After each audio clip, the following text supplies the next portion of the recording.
Hip fracture. Information for patients, families, and friends. Did you know that in Australia and New Zealand, there are national recommendations for the care that should be provided to an older person with a suspected broken hip? These recommendations are called quality statements, and they can be found in the Hip Fracture Care Clinical Care Standard.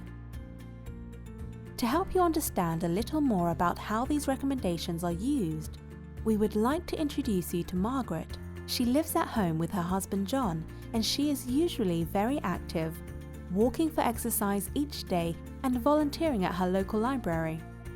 Unfortunately, Margaret tripped on a carpet at home and hurt her hip. She was unable to get up, so John called an ambulance to take her to the hospital. When Margaret first arrived in the emergency department, she was asked about her pain. This is an important question because relieving pain early is very important.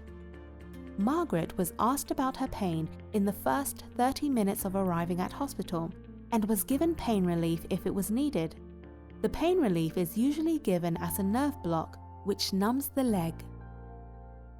Managing Margaret's pain early allows her to move for any x-rays and nursing care, and asking Margaret about her pain for the whole time she is in hospital is one of the national recommendations in the Hip Fracture Care Clinical Care Standard.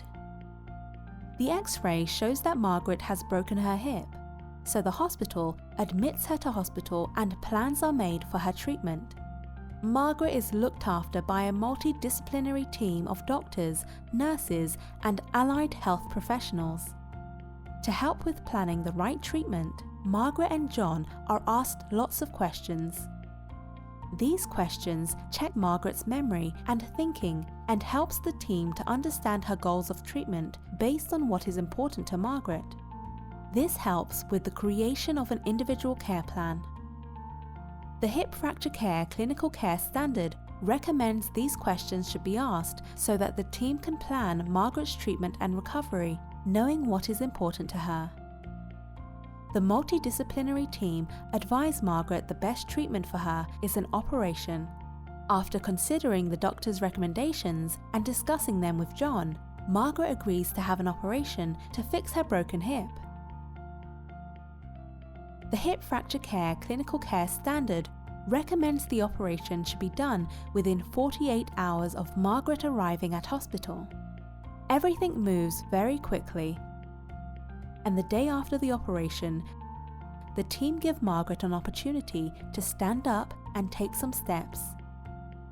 Research has shown that people who are able to stand and step the day after surgery have better mobility and more independence even after 12 months.